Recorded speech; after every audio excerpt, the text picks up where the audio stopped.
Nggih. Ya, mulai dibuka lagi PPT-nya.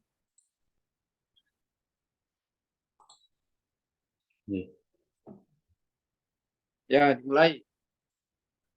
Assalamualaikum warahmatullahi wabarakatuh. Selamat pagi Assalamualaikum anak-anakku warahmatullahi. semua. Sebelum pembelajaran kita pada pagi hari ini dimulai, alangkah baiknya kita berdoa terlebih dahulu. Berdoa dipersilahkan. Berdoa cukup. Sebelum Bapak sampaikan materi pada kesempatan pagi hari ini, mungkin teman-teman bisa melihat tayangan pada kedua slide tersebut. Ada dua gambar. Mungkin anak-anak apa yang bisa jenengan pikirkan ketika melihat kedua gambar tersebut? Dan bagaimana jikalau di kedua gambar tersebut adalah orang-orang tercinta kalian? Nah, rata-rata anak-anak itu ketika melihat tampilan pada gambar ini itu mengatakan, wah saya takut Pak, wah saya tidak mau Pak kalau itu orang tercinta saya. Lah, kenapa harus takut? Itu kan orang-orang tercinta kalian, seumpama yang meninggal itu saudara dekat kalian. Seumpama minta maaf, seumpama yang tidak ada, kok istilah Jawanya dilalai orang tua kalian, apakah jenengan juga tidak mau istilahnya paling tidak untuk memberikan suatu apa ya rasa bakti terakhir kepada orang tua. Apakah rasa bakti cuma ketika orang tua masih hidup? Ya enggak, orang tua sudah meninggal pun kita harus memberikan rasa bakti kita kepada orang tua. Caranya bagaimana?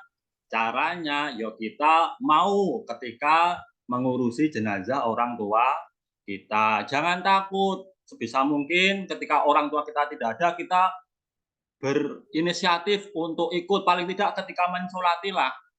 Karena realita di masyarakat itu ketika ada sanak saudara kita itu tidak ada, entah itu orang tua, keluarga kita, kerabat kita, itu yang mengurus jenazah itu bukan dari anggota keluarga, malah dari orang lain. Umumnya di masyarakat itu yang mengurusi jenazah itu malah kayak Mbah Kaum. Nah, itu sebenarnya kurang etis saja.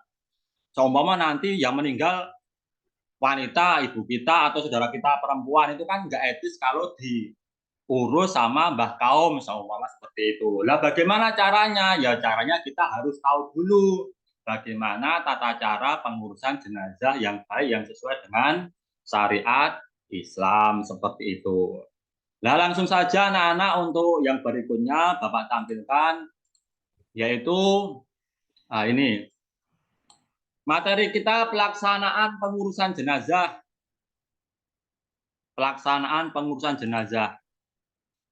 Tujuan pembelajaran apa? Karena kita melingkupi ranah HOT, BPL, maka paling tidak kita nanti bisa menyajikan prosedur 4.4G, menyajikan prosedur pelaksanaan jenazah yang baik, yang sesuai dengan syariat Islam seperti itu. Yang selanjutnya yaitu ini masalah pengurusan jenazah. Sebagai seorang muslim yang baik itu menjadi fardu kifayah ketika ada muslim yang lain yang meninggal dunia.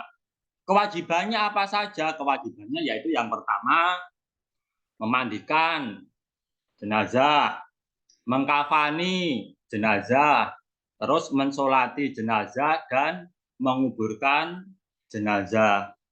Nah, kesemua ini sebenarnya meskipun wajibnya itu bagi orang mukmin yang masih hidup, tapi alangkah baiknya yang melaksanakan itu diutamakan kerabat-kerabat dekatnya dulu.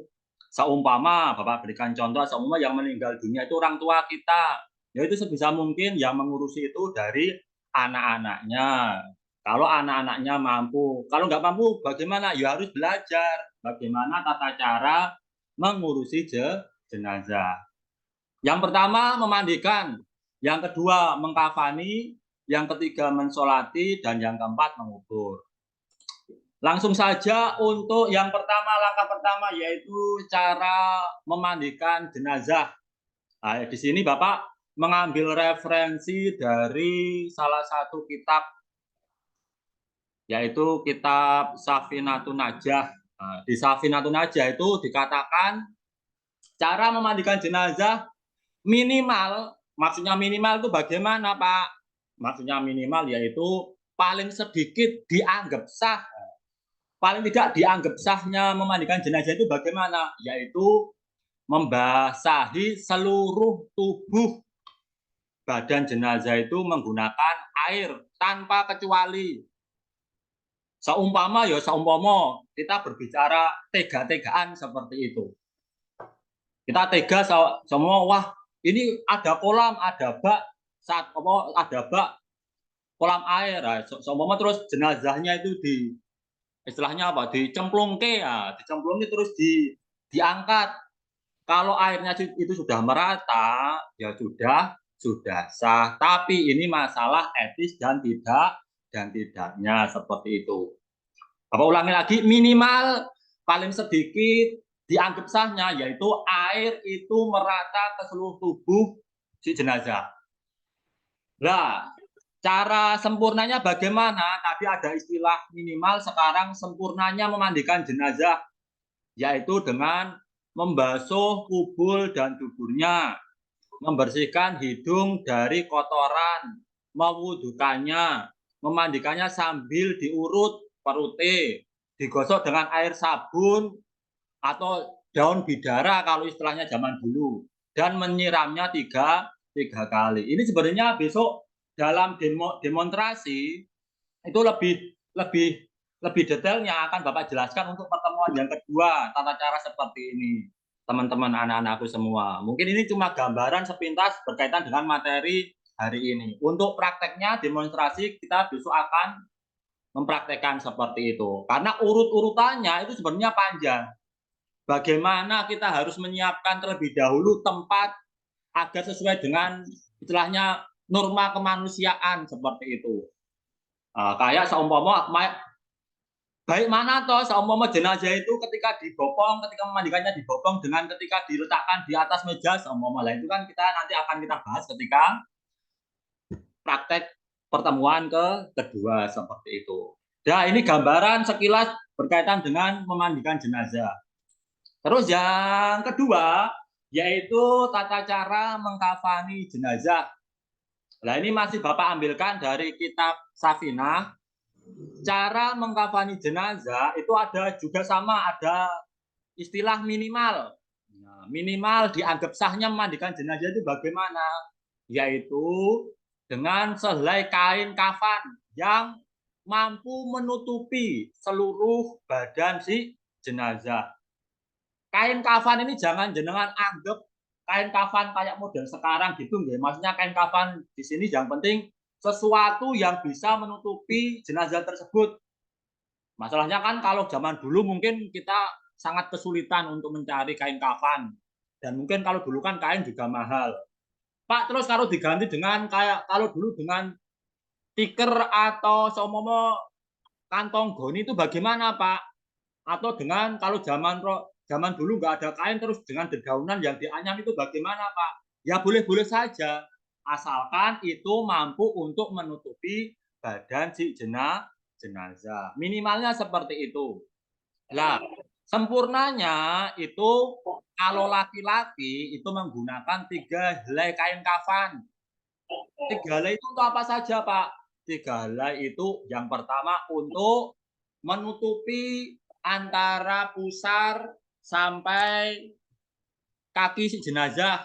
Nah, untuk yang laki-laki yang pertama itu untuk menutupi pusar sampai paling tidak mata kaki si jenazah. Dibuat sarung atau bagaimana bisa.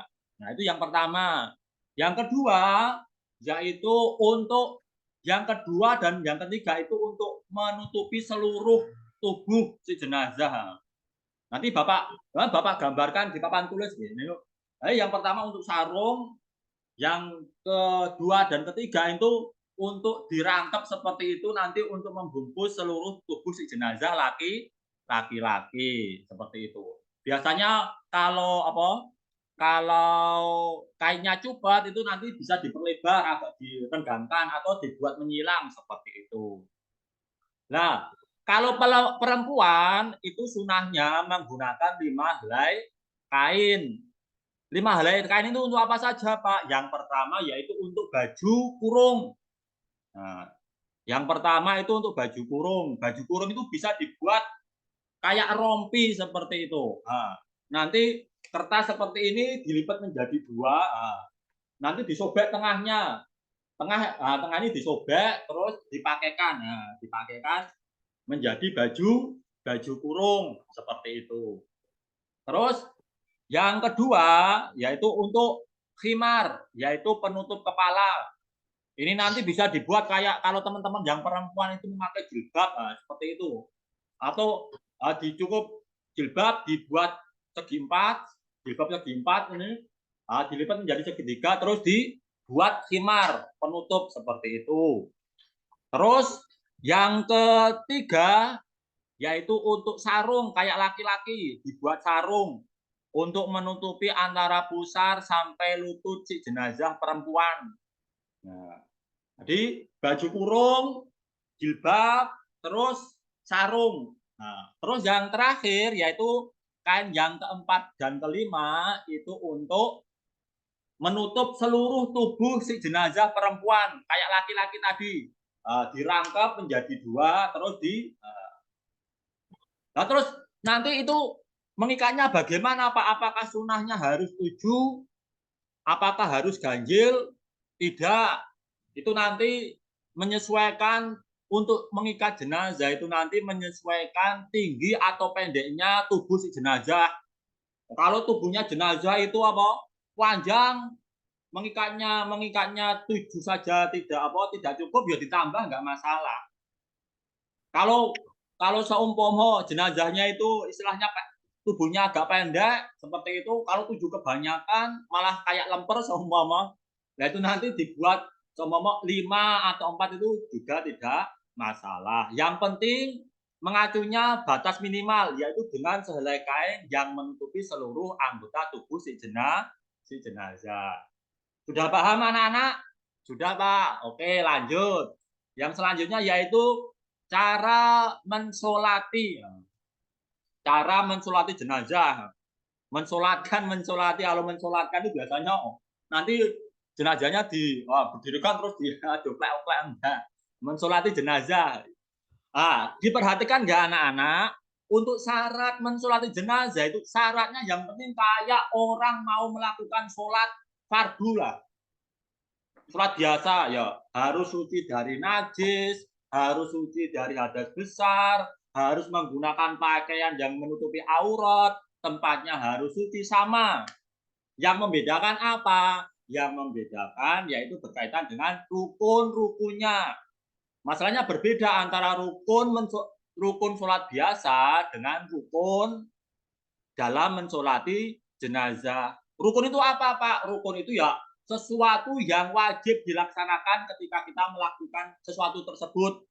Nah, kalau berkaitan dengan rukun sholat jenazah, ya berarti di dalam sholat jenazah itu ada apa saja sih yang harus dilaksanakan, itu dinamakan rukun. Yang pertama rukunnya yaitu niat. Niat. Biasanya gimana? Usolli hadal mayiti atama takbiratin fardul kifayatin makmuman lillahi ta'ala. Nanti menyesuaikan jenazahnya, jenazah laki-laki atau perempuan seperti itu. Yang kedua yaitu menggunakan 4 kali takbir. Nah, jadi sholat jenazah itu anak-anak nggak ada yang namanya ruku atau sujud atau atahiyat, nggak ada. Pernah ada salah satu anak ketika mensolati temannya itu malah ada yang sampai ruku, ada seperti itu. Nah, itu karena ketidaktahuan dari teman-teman semua.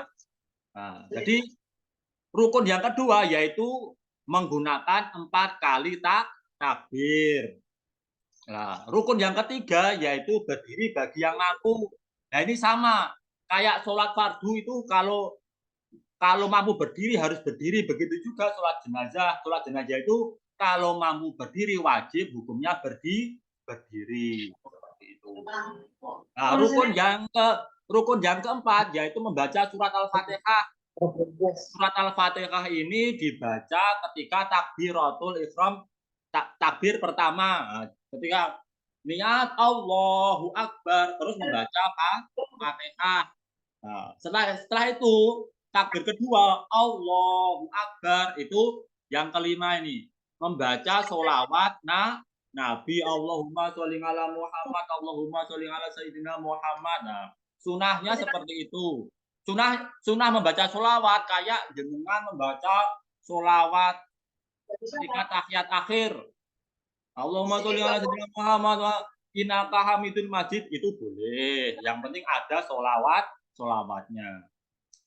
Lanjut, terus untuk rukun yang selanjutnya, yang keenam, yaitu doa untuk si jenazah, mendoakan si jenazah. Nah, jadi tadi takbir pertama Allahu Akbar, membaca apa? Fatihah. Terus Allahu Akbar, membaca sholawat Nabi. Terus Allahu Akbar, mendoakan si jenazah. Allahumma ghfir lahu warhamhu wa'afu anhu, seperti itu. Nah, terus takbir satu lagi Allahu Akbar, terus apa? Salam. Pak, lah itu katanya setelah takbir keempat ada sunahnya, ada yang membawa mendoakan si jenazah, Pak. Itu hukumnya cuma apa? Cuma sunah. Jadi pas takbir keempat Allahu Akbar, kalau langsung salam itu diperbolehkan. Tapi kalau mau mendoakan lagi si jenazah itu hukumnya sunnah. Sudah paham anak-anak? Paham, Pak? Ya, itu nanti besok untuk gambaran lengkapnya kita akan praktekkan pada pertemuan yang kedua.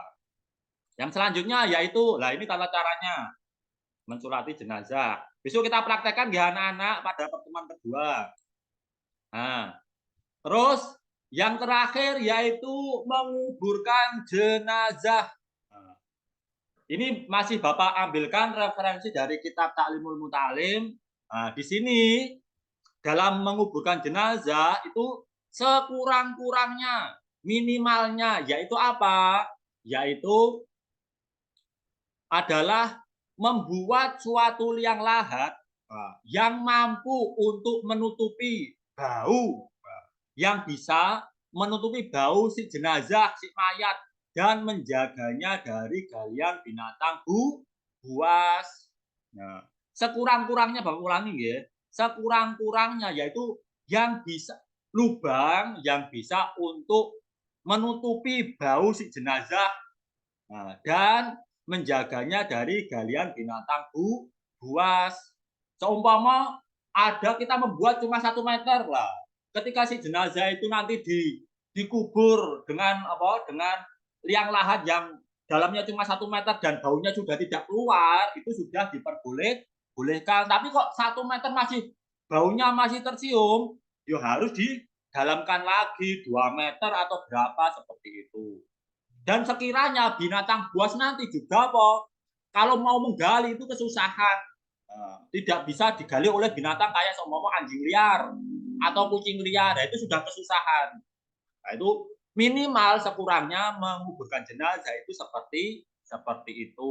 Nah, oke teman-teman, sudah bisa dipahami? Lah, sunahnya itu biasa nih, kalau di tempat Bapak, sunahnya itu biasanya dalamnya itu biasanya kalau orang berdiri itu tambah orang berdiri sambil apa? Sambil tangannya diacungkan seperti ini. 2 meter lebih dikit lah biasanya. Dalamnya seperti itu kalau di tempat Bapak. Nah, terus model liang lahat itu bagaimana, Pak? Di sini ada 2 model liang lahat. Nah, yang pertama ini yang dinamakan liang, kalau bahasa Jawanya, bahasa kitabnya itu liang cempuri. Nah, ini biasanya yang berlaku di tempat kita. Jadi membuat lubang dulu, ya toh. Nanti tengahnya dikasih agak jegongan seperti ini. Nanti atasnya diberi tutup. nanti jenazahnya ditaruh di sisi sebelah barat, menghadap ke barat, menghadap kiblat seperti itu. Nah, ini yang liang cempuri ini biasanya digunakan di area yang tanahnya itu agak gembur, agak lunak untuk digali seperti itu. Nah, terus model yang kedua yaitu yang sebelahnya ini. Ini namanya liang landak. Nah, ini biasanya digunakan di tempat-tempat yang tanahnya itu agak sulit digali. Kayak Gunung Kidul yang agak berbatuan. Nah, ini cocoknya menggunakan liang yang landak seperti ini. Jadi membuat lubang dulu, terus nanti sampingnya yang diberi apa? Cekungan. Nah, nanti jenazahnya dikasih di cekungan ini. Terus ditutup. Nah, seperti itu.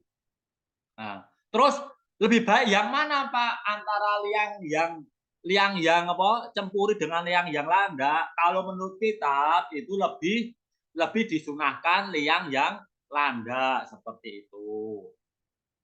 Ah, sampai sini ada pertanyaan anak-anak antara dari memandikan terus mengkafani, mensolati sampai menguburkan, ada pertanyaan? Oke, kalau tidak ada pertanyaan, yang selanjutnya yaitu teman-teman nanti berdiskusi dan mempraktekkan untuk pertemuan minggu depan. Berdiskusi nanti teman-teman bisa membagi kelompok untuk mendiskusikan bagaimana caranya memandikan jenazah yang benar. Bagaimana cara mengkafani dan mensolati. Nah, berkaitan dengan diskusi nanti, Bapak akan menambah untuk penugasan kalian. Untuk PR minggu depan, tolong dikerjakan besok presentasi. Nah, ini Bapak ambilkan suatu kasus yang baru tren. Nah, pertanyaannya bagaimana Pak? Bapak bacakan kasusnya seperti ini anak-anak.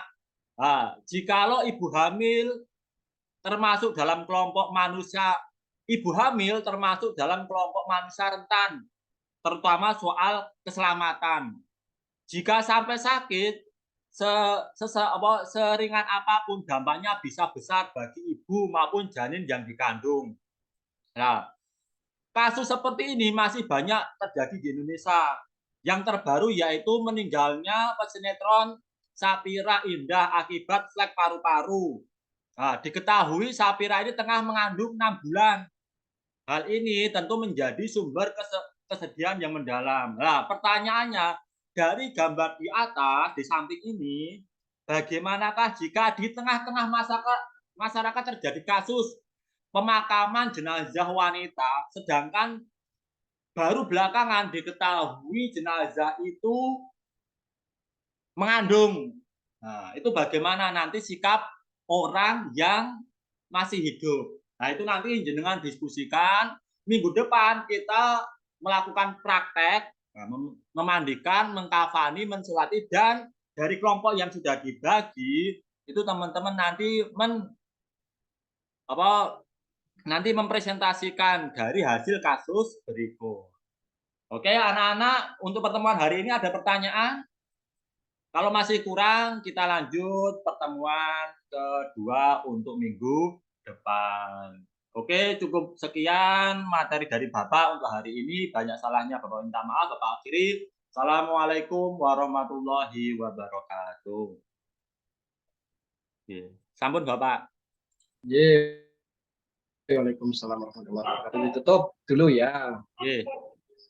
Rekodnya sudah cukup ya? Di stop dulu. Oh, di stop ya Pak? Ya kan yang di-upload nanti yang apa namanya? Yang mengajarnya ya. Oh, nggih.